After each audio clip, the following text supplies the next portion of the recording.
Короче, вот такой у нас сегодня мотик. Даже мотик. Это у нас из Китая мотоцикл. Как он называется?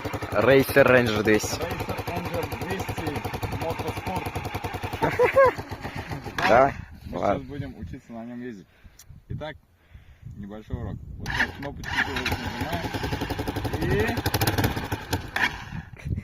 И снова глохнет. Первая скорость. Короче, Михаил, километр, и потом километр. Давай, давай, давай.